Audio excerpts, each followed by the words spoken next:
Good afternoon, everybody. This is Sue Adkins here from Business in the Community, the International Director here, and we are absolutely thrilled to invite you all and to have you all with us for this afternoon's webinar on giving around the globe. This is the latest in BITC's webinar series, where we're looking at best practice from around the globe, and we are delighted to be doing this today in partnership with CECP, who have developed a fantastic piece of research on giving around the globe, which they've been working on for a number of years and delivering each year, and building on a previous piece of work called Giving in Numbers, something I was familiar with back sometimes, I think it was 15 years ago or something. So this knowledge base is coming from CECP today will be invaluable. We also have a huge welcome too to other speakers who are going to be sharing their knowledge with us today, who've partnered with CECP to deliver the Giving Around the Globe report in their different markets. We're also delighted to welcome the CSRC 60 Global Partner Network partners, some 130 partners in 70 countries around the world, which is convened by BITC. We welcome all of you and all of the businesses too that have joined us for today's and this afternoon's or this morning's call, depending on where you are. So just a few housekeeping rules.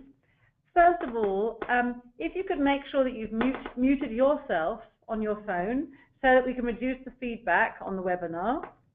Also, we are going to have a series of Q&A at the end of the webinar, so please make sure that you use the chat function on your screens to bring in your questions. And there are also going to be a poll question, which you will see, and we would very much like you to engage in that and participate in that piece of work as well. So I'm delighted to introduce you to an exceptional group of speakers who are going to be talking to you this afternoon. They have a huge knowledge behind them, all of them individually.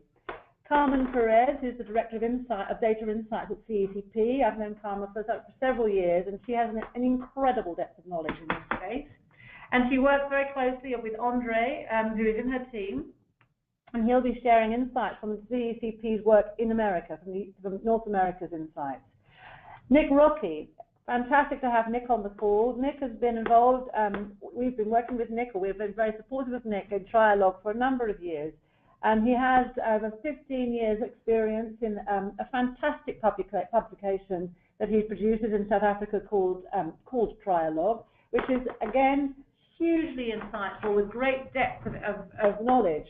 And we are delighted and privileged to have Nick with us this afternoon.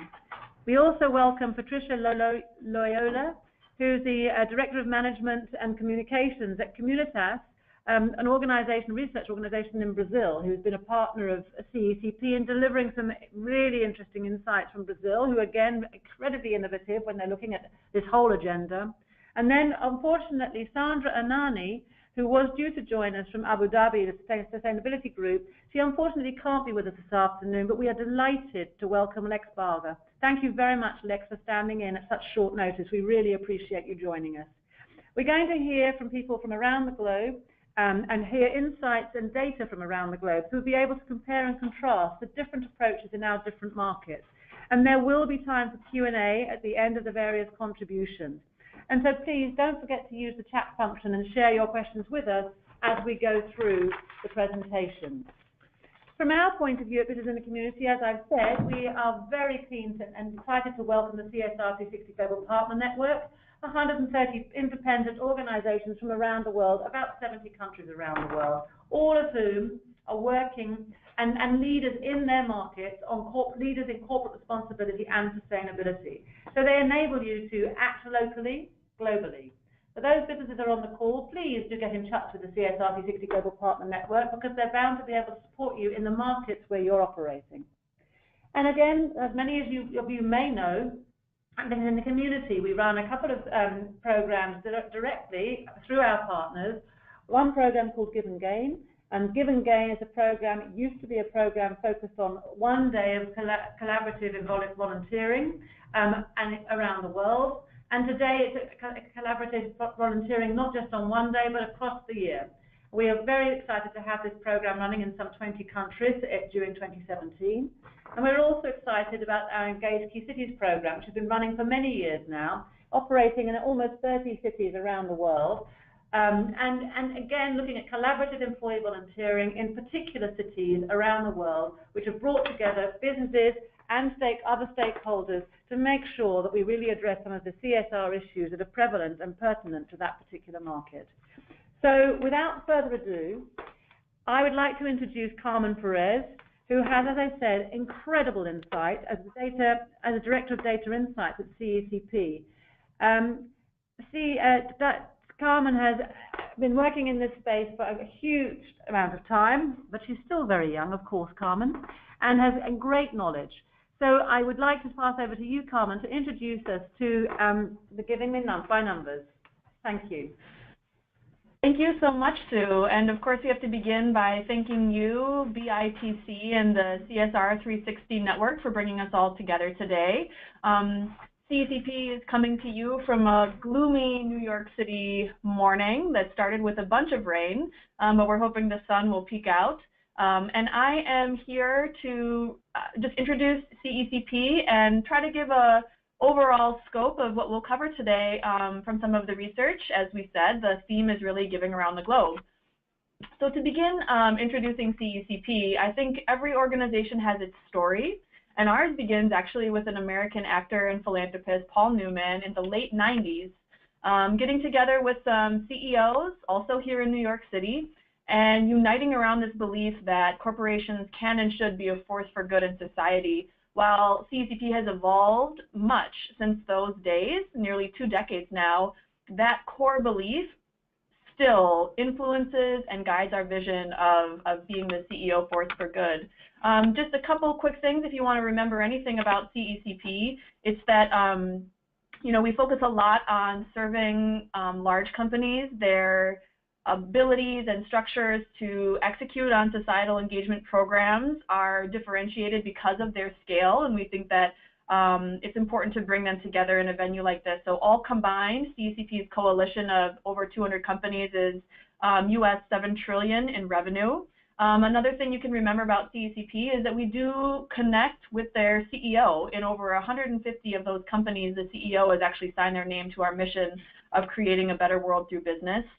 And just to sum up how we do our work, we see it really in 2 mandates. One is to advance the movement.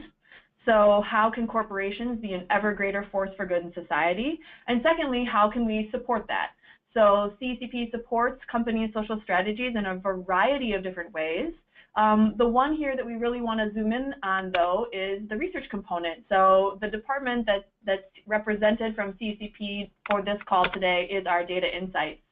And that's the research that we do, and that's what we're really here to talk about. So CECP's data insights team supports how companies collect, compare, evaluate, and share their data. When it comes to translating that process externally, there's 2 major pieces of research that are free for download on our website always. So Giving in Numbers is the one that's actually the oldest for us. We've done 12 editions, even though our data set actually goes all the way back to 2001. It's highly rigorous, going through the whole process of different ways that companies engage with society, from their corporate foundation to their corporate giving from other budgets, how they're leveraging employees, how they're leveraging product, how they measure those efforts.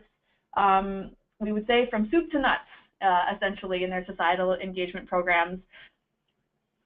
Several years ago, CECP began to globalize, expand, of course, working with just the largest companies. They're all multinationals. And we also found that large companies in other markets were interested in benchmarking. That's really core for CECP to be able to benchmark quantitatively these programs. We're seeing some interest in the large companies from the same industry being able to compare and contrast their work. That is the spark which led to Giving Around the Globe. So there's 5 editions of that report that are in the world now. And what's different about it is really identifying a subset of what the wide extent that we capture and benchmark in Giving in Numbers to be that subset, short list of imperative questions that we want from large companies in all different markets from around the world to come together. Another thing that's really important to CECP is that domestic research is supplemented by this global research at the higher level. The domestic research, we want it to flourish, you know, and we'll say this to our partners around the world, and it's also true for CCP itself. We want Giving in Numbers to play a really important role in its benchmarking, while at the same time having Giving around the globe to compare and contrast across regions of the world, across companies headquartered in different markets. So we see those two really working hand in hand. You know, it's the place where large companies can find that quantitative benchmarking information they might be interested in. And for any organizations that have a few large companies in their network that would be interested in benchmarking at that level, it's free. It's free for companies to participate and be represented in the report, and we also are open to collaborating with any organizations that might want to do that as well. So how do we do that? We're actually joined in the room today on CCP's side, besides Andrea and myself, with Laura Galindo, who is our leader of our global exchange, where CSR 360 can really impress us with the breadth of their network and wide-reaching in so many different markets.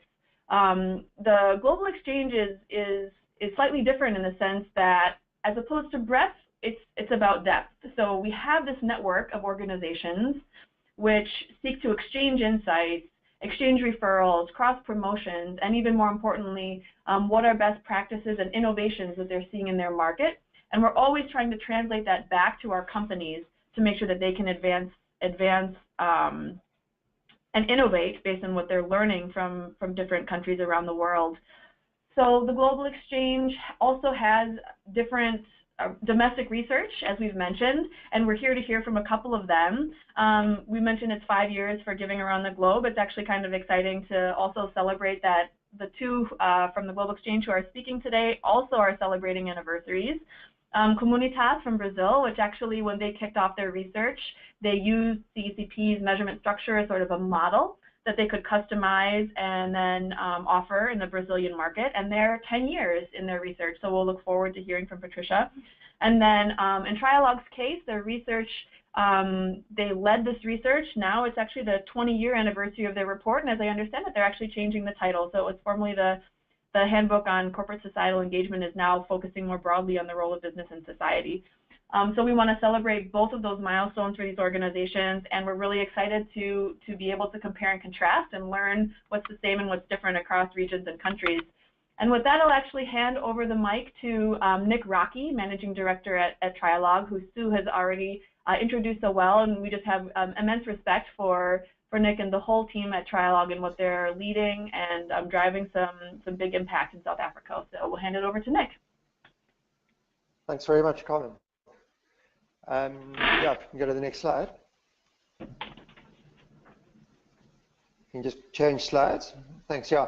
So Trialogue, thanks for the introduction. Yes, it's our 20th year of producing a handbook, and the handbook carries our research. It carries corporate profiles and trends.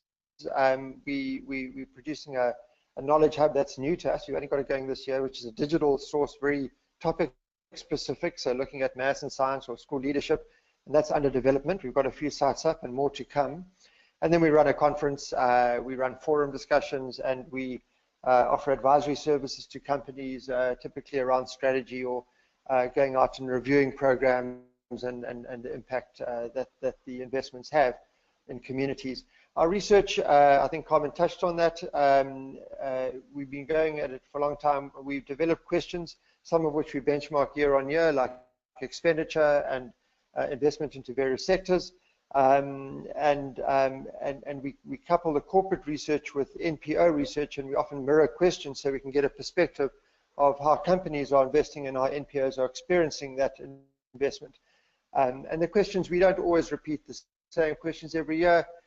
We come back to different questions and track them over time, and have aligned, since we've come to know and work with the CECP, to their Giving around the globe, so the questions that we ask are relevant to their research as well. And then we do a lot of desktop research, particularly publishing what companies are spending.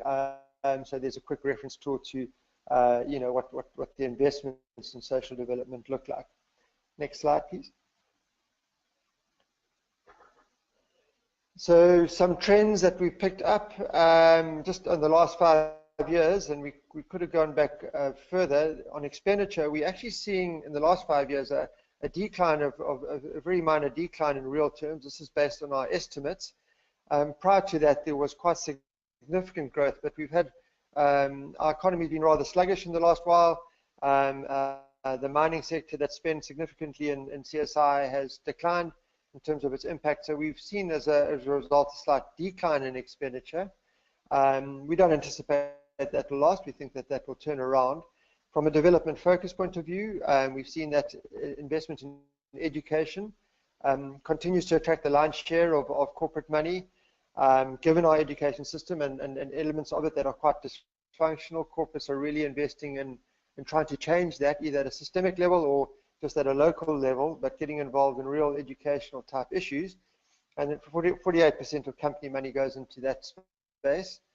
Geographically, we're seeing companies really investing in line with the economic footprint of the country or where their activities are typically based, being focused in the larger metropolitan areas.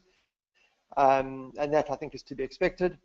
From a volunteerism perspective, we're seeing some mixed trends. The number of formal programs down, and then the number of organized days up.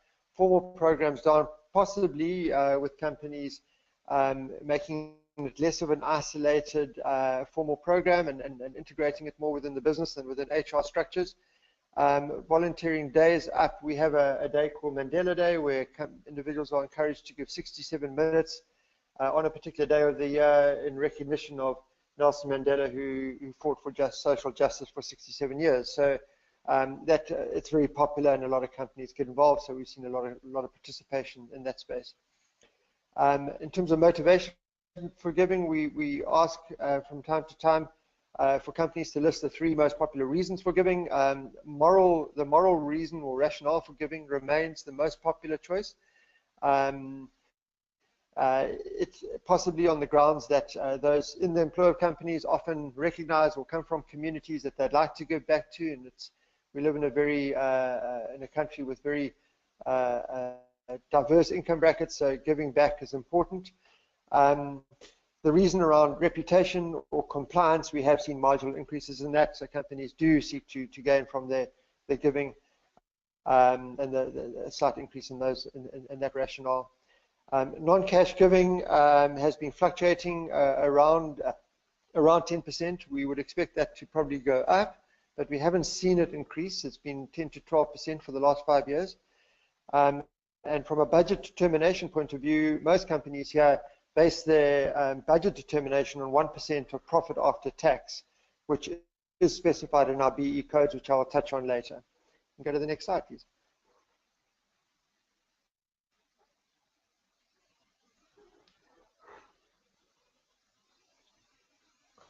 This is just a slide showing on the left-hand side of that first chart how the percentage of companies that give to an area, and on the right-hand side, the percentage of spend. So you're seeing that education attracts the lion's share of spend, with social and community development being welfare-orientated programs, the balance. And then, just without going into too much detail on the other 2 slides, you'll see the level of education and the amount of money going to live by level and by type of education program.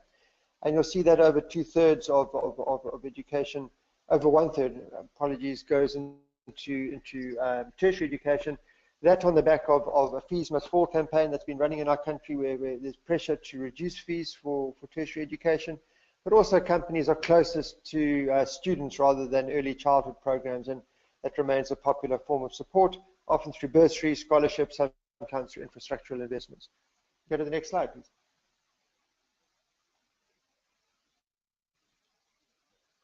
This is a perspective on volunteering. So we track a whole lot of different forms of volunteering. On that first slide, we asked what kinds of programs are you involved in, and we asked that to companies and to NPOs.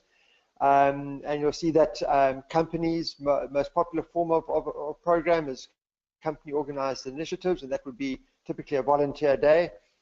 You know, and then declining when it comes to longer, more involved type programs, such as pro bono giving or give as you earn or match funding. Interestingly, the NPOs prefer to get goods collection, the receipts of collection drives or give as you earn programs, or cash or pro bono time, which is more professional time that goes to NPOs.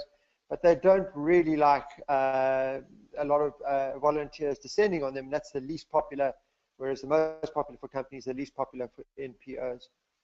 So it's just an interesting perspective. Thanks. You can change that. This is the last slide, just in a little bit of context for South Africa. So a lot of the companies are driven by corporate governance codes. King 4 in South Africa is a key driver of that. We have a transformation codes, which are BE codes, and part of that is the socioeconomic development, or CSI as we call it, corporate social investment. That feeds into the broader sustainability agenda, along with enterprise development and other related initiatives. And just to finish up, and the last point, which is that given the developmental challenges in the countries, what we're often seeing is corporate-led initiatives around development. So around fees must fall, ISFAP, a funding program for tertiary students. On the back of rating downgrades, a CEO initiative that came up with about 1.5 billion rands of money that went into enterprise development. A CEO of a large bank getting involved in setting up a collaboration trust for education. And these are the types of initiatives that often, as a consequence of our developmental challenges, that companies engage in. Thanks very much. Thank you so much, Nick. That's really interesting, and thanks for at the end. You know, you've got the data trends, and then sort of closing out with some of those company examples where they're taking on major issues or projects and really taking a leadership role. That's exciting to see. And we'll turn now to Patricia Loyola, who's Director of Management and Communications at Comunitas in Brazil. And I failed to mention the first time around, but you can see here that we're actually also referencing where you can see the regional profile. So this is where at the global level, we've got some comparisons and topical issues to share. And then now Patricia can bring in and zoom in on the particularities and unique features of how corporate social investment is done in Brazil. So over to you, Patricia. Thank you. Hello, everybody. Thanks to CSR 360 and Network and CECP for the opportunity to share Brazilian context in this webinar. So next slide, please.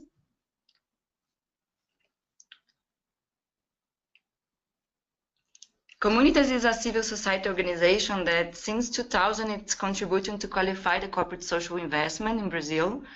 And since 2008, we are partners of CECP, as Carmen mentioned. BITC is our study that helps companies and their institutes and foundations to make an assessment of their social investment. And also we encouraging the reflection on how they can improve their impact. We are doing that with the social executives and also with the leaders, the CEOs and leaders of the company, in a model that's quite similar to what CECP is doing. In the last publication, we have more than 300 organizations, and the difference between our study is that we are also looking for the whole investment of the groups, not only the social investment of the institute or foundation, but also what the company is doing as a whole. Next slide, please. So in this first slide of trends. Next slide, please. We can see in the next slide.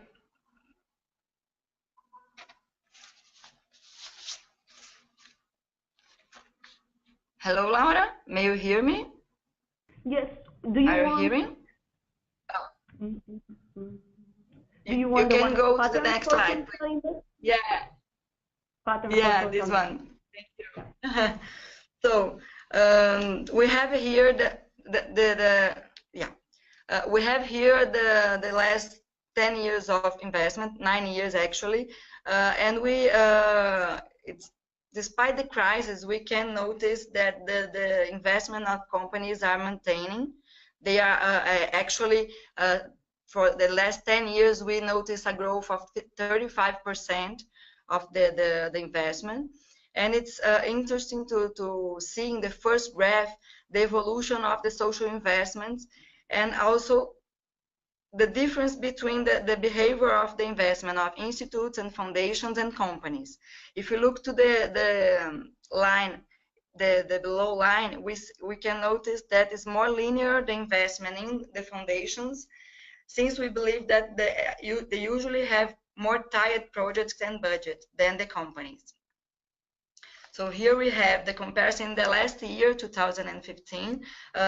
We can see that was $500,000 the investment of companies and $260 million in the institutes. So we see a movement that the institutes, they have a small decrease, and companies significant increase.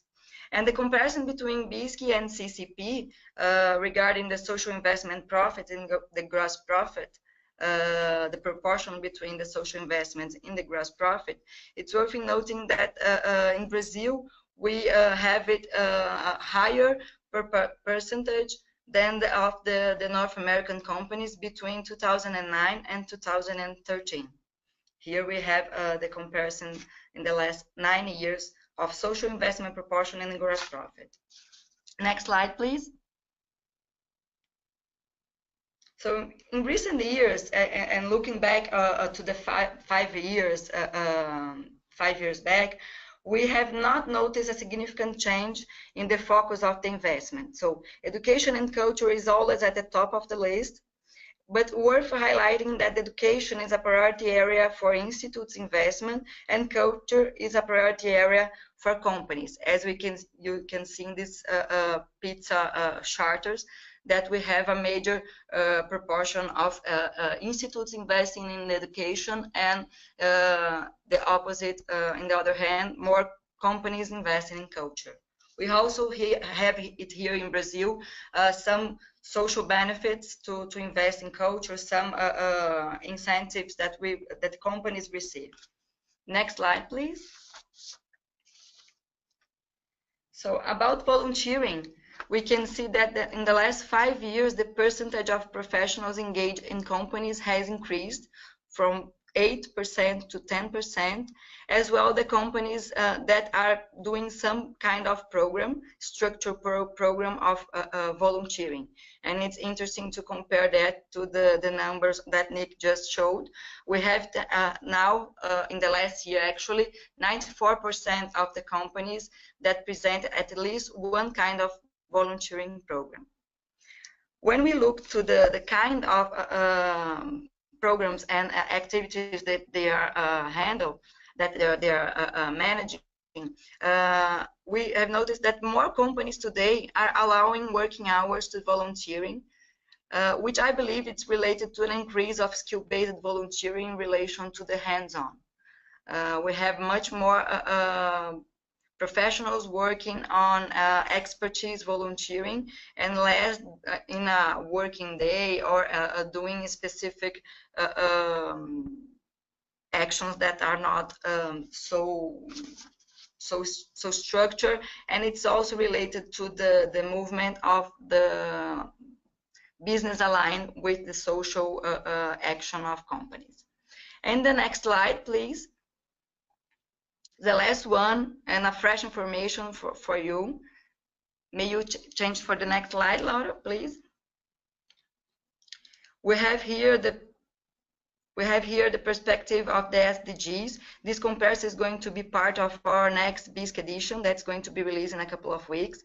But I wanted to anticipate it to you because I considered it very, very interesting. We have more than, if you look the 1 year change, so comparing 2016 with 2017, we have more than the companies more than double the percentage of the interested to incorporate the SDGs guidelines in the social action. So it's more than double if we look to the 2016. 24% of the companies said to us that the agenda of them are aiming to incorporate the SDGs in the social actions, and this is already 50% of the number. So this was the last slide. It was a really, really brief context of Brazil corporate social investment, and I thank you so much. Thank you, Patricia, and congratulations again on the 10-year anniversary. I imagine those of you participating in the webinar may have been doing the same thing that I was. As I saw the numbers flash up from Brazil, I was comparing to what I know here in the US and at various companies. So the the ability to see where the different emphasis is quite interesting. So now it's my pleasure to introduce Andres Solorzano, who's Manager of Data Insights here at CECP. He's actually going to focus his comments into what is our more domestic and lengthy research, the one that we mentioned at the outset, giving in numbers. It's 258 companies, about 90% from the US, so representing that side. But at the same time, we took some of the information that set of companies gave us to talk about where North American companies give around the world and giving around the globe. So he'll lightly touch both reports and share some insights from CECP's side. Thank you, Carmen, and it's a true honor to be part of this group of recognized and very experienced panelists. And I'm really pleased to show some of the results of our domestic report, giving in numbers. And in 2017, if you can click on the next slide. Yeah. So this year we had the pleasure of having 258 companies of the world's largest corporations. The main requirement for these corporations to participate in the research is that they have to have $2 billion in annual revenue. So we're talking about mainly large corporations in the U.S. And also, in terms of the societal investments that they represent, when we aggregated their total societal investments, this added up to almost $21 billion in 2016. This basically represents the gross domestic product of a middle-income country. So we're basically talking about the wealth of a nation in terms of the societal investments of all these corporations that participated in our research. The focus of our research and the data collection happened in the spring of this year, and as Carmen mentioned before, some of the topics we cover mostly refer to corporate societal engagement trends. This refers to matching gifts, employee volunteer programs, and many other KPIs and management and program costs, and other trends in terms of total giving among all these corporations. And we've been carrying out, as Carmen also pointed out, this research since 2001, and since 2012, we've been doing it in collaboration with our friends from the Conference Board. More information about the respondents' profiles can be found on pages 37 and 39 of the report. And we also took a look back into the 5 years of trends of total giving. We've seen that total giving has increased by 4% in terms of the median of total giving from 2012 to 2016. We see that the median of total giving for corporations in 2012 was $24.7 million. And that median of total giving was almost $26 million in 2016. In the lower part of the chart, we see in the sky blue or bluish line, what was the median of just cash giving. Remember, total giving consists of the addition of cash giving and also in-kind or non-cash giving. So we also saw that cash contributions actually increased as well from 20.3 to $21 million in 2016. And also in terms of the ratio of total giving as a percentage of revenues, we saw that this remained stable in the threshold of 0.15%. So this means that total giving represented 0.15% of total revenues from all these companies in those years.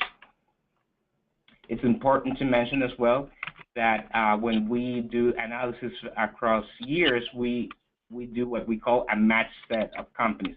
Basically, we keep just those companies who have provided information for that particular metric in each of those years. So in the next slide, we can also see what program areas were the ones that received more cash giving. In this sense, when we took a look back into 5 years, we saw that the median cash giving for community and economic development was the one that had the highest increase. It increased by 15%. So this means that the median cash giving between 2012 and the median cash giving of 2016, when we compared those two, the one from 2016 increased by 15% for those programs related to community and economic development. We saw that health and social services also increased, and culture and the arts.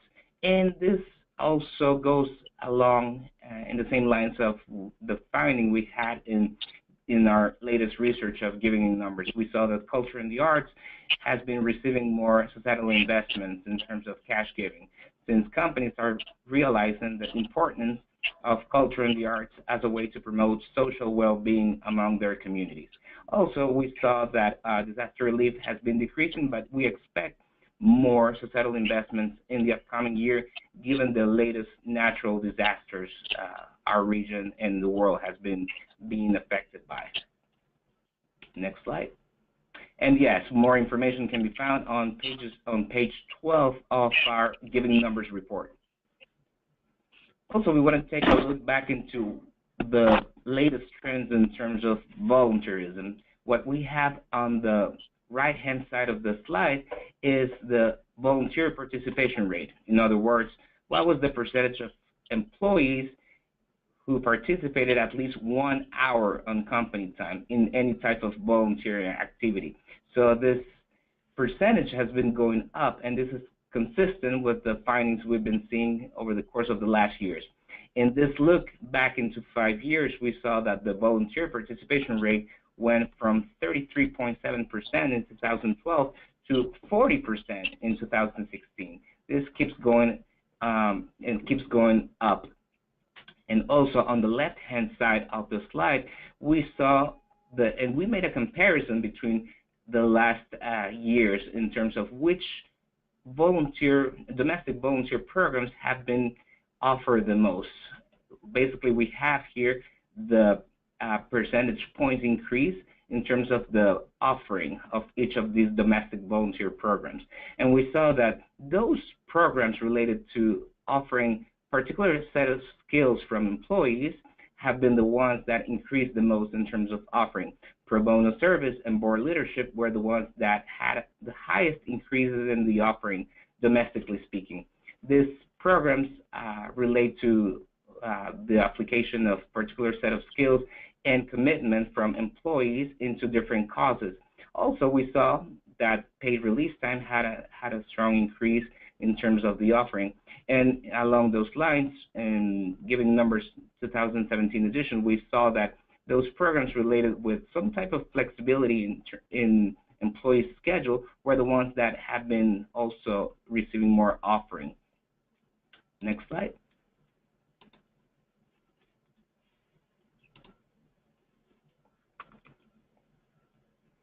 And as Carmen pointed out, we took a deeper dive into the data from Giving Numbers to see regional trends across the globe. And from Giving Numbers research, we know that, as we can see from the upper left-hand side of the slide, that basically 2 out of $10 that were contributed by companies in the U.S. went to international end recipients. So the percentage of international giving from total giving was 20%. And we can see for each of the regions which countries had the highest percentage of North American companies that received investments. For instance, in Africa, 34% of North American companies invested, and in terms of, we're talking about societal investment, invested in South Africa, followed by Kenya and Ghana. We also realized that this goes along and is related to strategic decisions from the companies. And also it has to do with the capabilities of each country to manage grants and offer any type of assistance to nonprofits and other beneficiaries. For Asia, the country that had the highest percentage of North American companies investing was India, with 56% of North American companies investing there, followed by China and Australia. In Latin America, it's not surprising to see that 44% of North American companies invested in Mexico, given its proximity and also other aspects like the North American Free Trade Agreement, followed by Brazil and Colombia.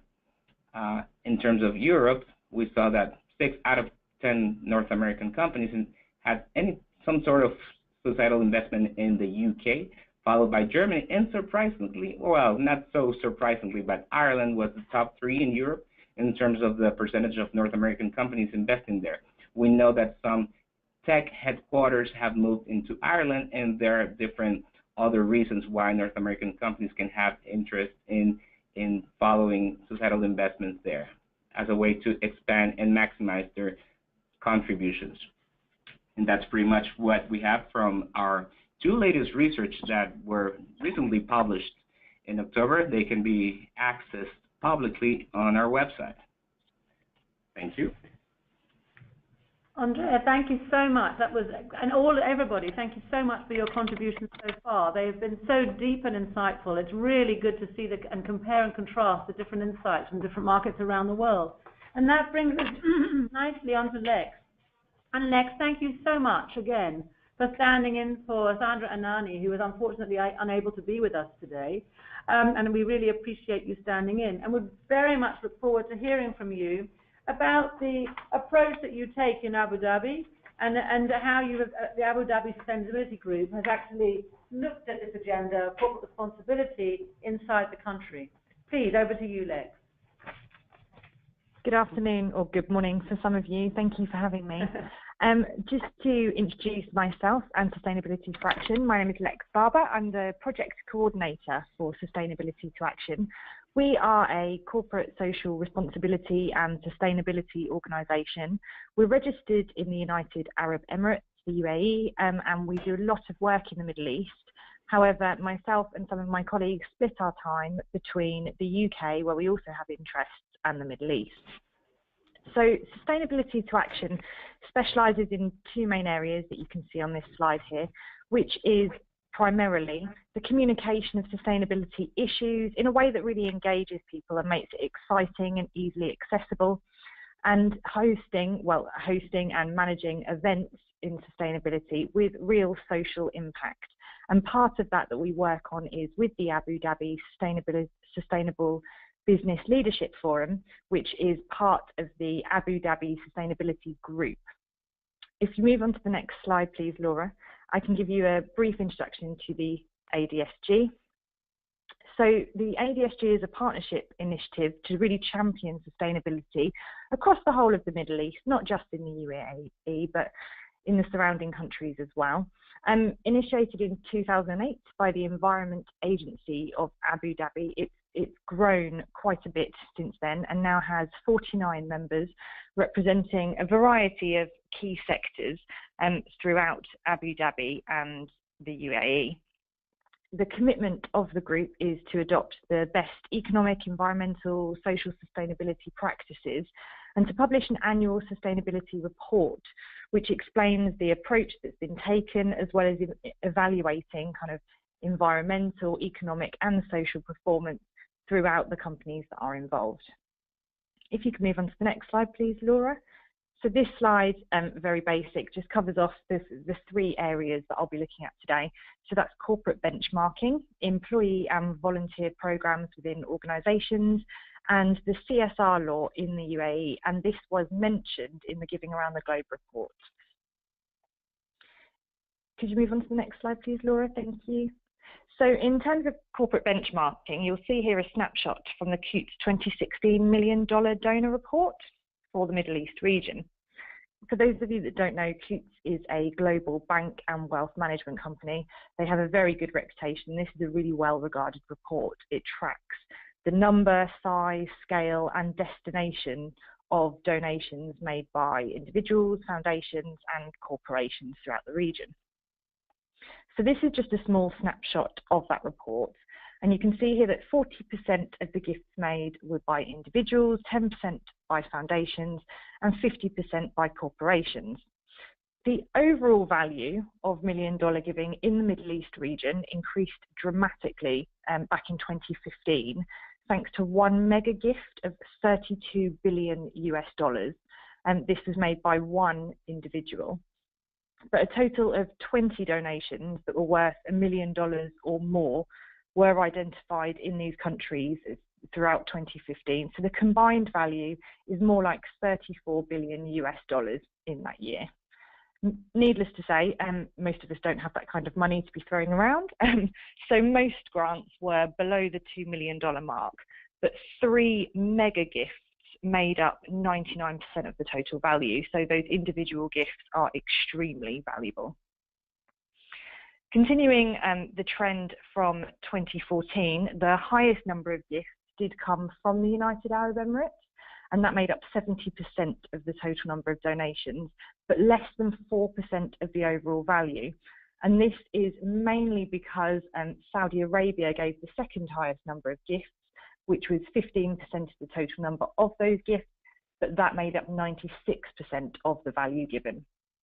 The remaining donations came from Qatar and Kuwait. 80% of these gifts went to organisations overseas rather than within the Middle East area. You can move on to the next slide, please, Laura.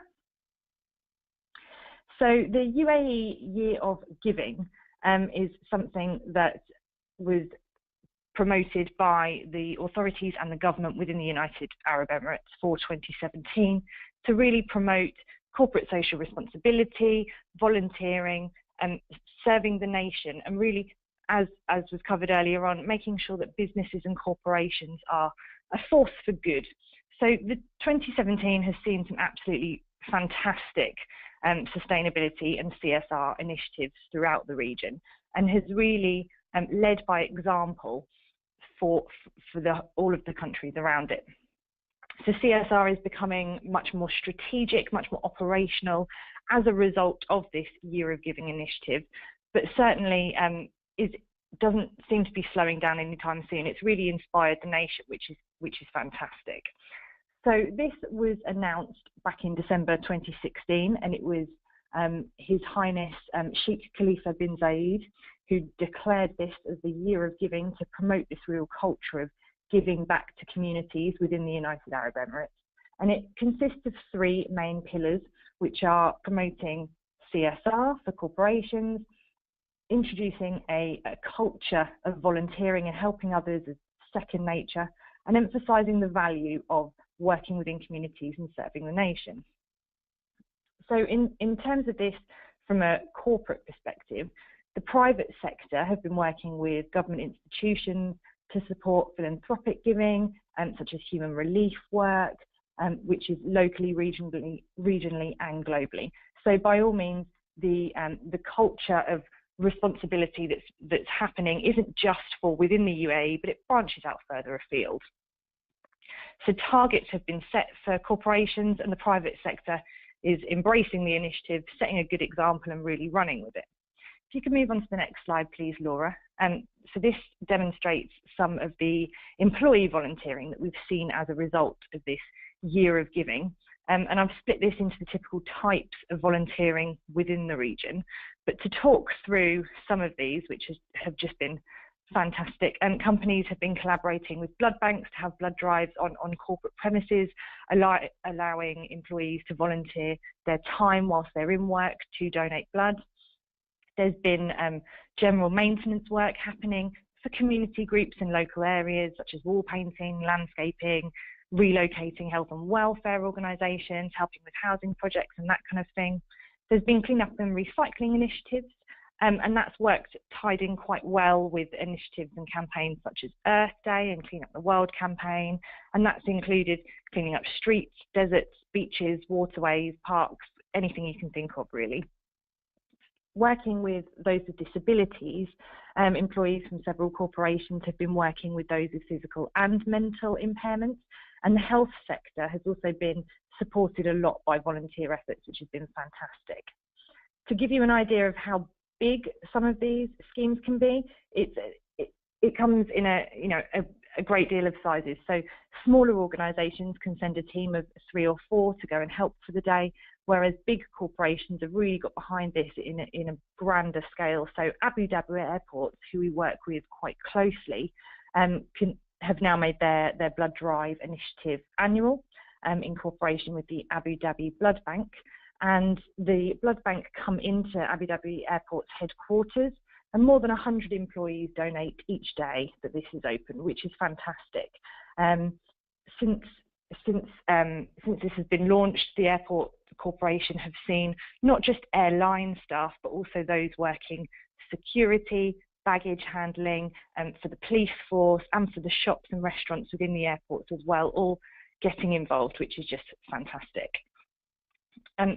Another organisation that I should mention here with employee volunteering in the Middle East is Injaz Al Arab. So they're a real flagship organisation of education and employability in the Middle East.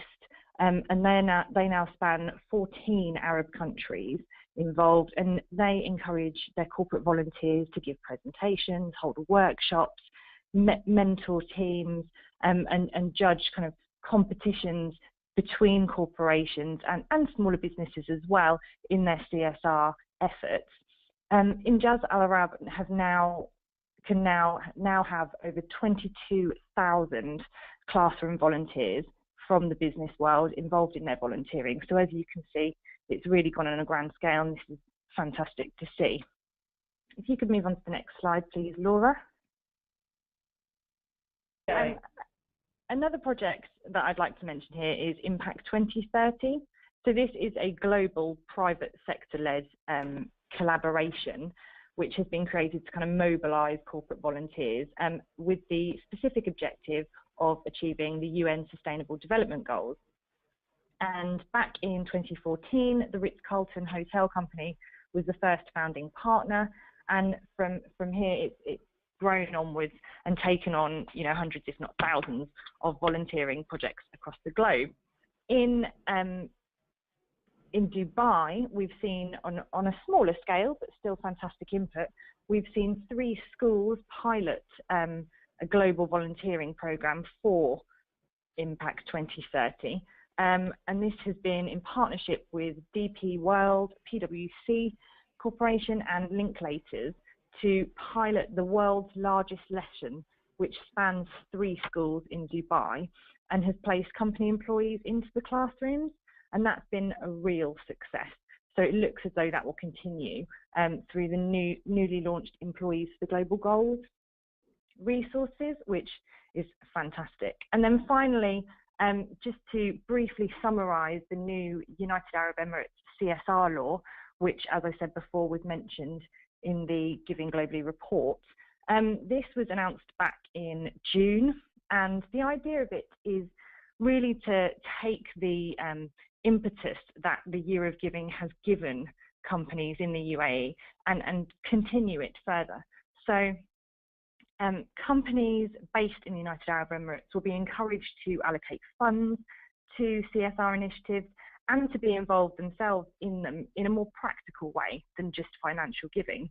So the CSR Index has been announced and a smart CSR platform online where companies can register and they can access tools and guides and resources online to help them get involved. So every company that participates will give a mandatory declaration of their corporate social responsibility, so their aims and their initiatives, their targets. And financial privileges will be gifted by the government to those with the highest contributions. And that need not be financial, that may well be practical also. So the government is hoping that through this, they'll raise around $136 million, that's US dollars, in financial year on an annual basis. This is still to be kind of finalised, as with anything going through into legislation. It will take some time, but the guidance looks to include kind of guidance on initiatives, ranking of companies, a social responsibility passport that will be granted to the top 5 performing companies, and a label, like a mark given to show the extent of the company's contributions to community responsibility projects. So corporations will be rated, and it will be very public, really giving a sense of responsibility to those in the business world. So I guess that's it from me really, but just really to reiterate, the United Arab Emirates, the Year of Giving for 2017 has been unprecedented in the Middle East, and the initiatives and the enthusiasm that we're seeing from people, from individuals, from corporations, and non-profit organisations as well, has been absolutely great. So long may that continue, and hopefully we'll have an update for you soon on the new CSR law, which should push that even further. Thank you. Lex, thank you very much indeed, and well done, because when technology lets you down, you have to keep going, and you did that beautifully. And it sounds like this has been a real amazing kickstart for activity in Abu Dhabi. So well done. It's absolutely fantastic.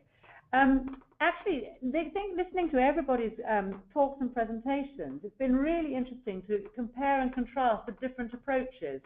And I was wondering, to you, CECP, Carmen, when you look across the whole world and all of the insights that you have from the report, what would you say were the top 3 issues that you think have really come through this year as against last year?